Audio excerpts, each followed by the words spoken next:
Donald Trump menace clairement l'Espagne, écoutez ça et on en parle juste après. La alta representante, para entendernos coloquialmente, la ministra de Asuntos Exteriores a nivel europeo, lo que era antes Josep Borrell, pues se hizo eco de un informe del relator de derechos humanos donde hablaba de que Israel podía estar violando el artículo 2 del acuerdo de asociación que tiene la Unión Europea con Israel relativo al respeto a los derechos humanos.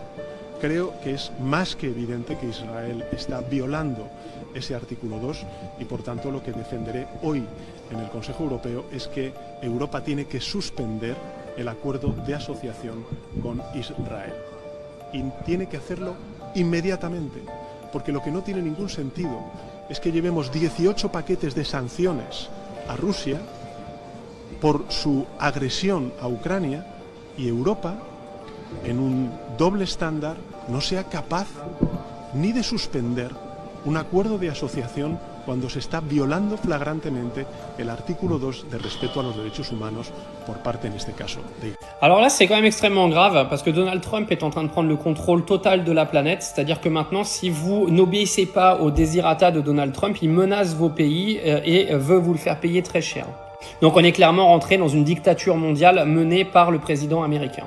En fait, pour que vous compreniez la situation, l'Espagne a refusé d'augmenter son budget de défense militaire de 2,1% à 5% de son PIB. Pourquoi ? Parce que l'Espagne estime que cet argent n'est absolument pas nécessaire et que commencer à piquer l'argent du contribuable pour financer la guerre, c'est absolument pas la solution, et il a complètement raison. Lui préfère mettre cet argent-là soit dans l'hôpital, soit pour les services sociaux, etc., mais absolument pas pour financer une future guerre que les Occidentaux veulent clairement mettre en place ensemble.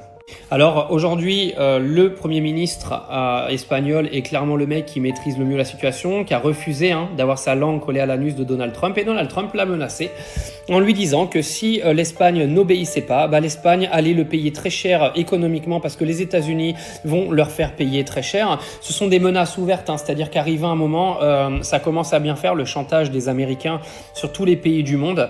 Donald Trump est en train de faire n'importe quoi. Les gens qui sont en train de penser que le mec est en train de faire le bien, il fait de la merde. C'est un conservateur de merde, c'est un abruti fini et il va nous emmener dans le néant, que ce soit économiquement et en termes militaires. Ça me fait rire parce que Donald Trump vient nous parler de démocratie, etc. dans l'Occident, alors que lui est en train de faire du chantage à tous les pays de l'Union européenne en disant que s'ils n'obéissent pas, il va se passer ça. Ça s'appelle de la dictature en fait. C'est-à-dire que quand tu viens parler de démocratie et que tu ne respectes pas la souveraineté des autres États, c'est de la dictature. C'est-à-dire que quand dans un groupe, tu forces quelqu'un à faire quelque chose, ce n'est pas de la démocratie, c'est de la dictature. Donc Donald Trump va bien te faire enculer et au passage, viens pas donner des leçons sur tous les pays du Moyen-Orient quand tu viens parler de dictature et même de la Chine, etc. Parce que toi, t'en fais partie du coup de la dictature.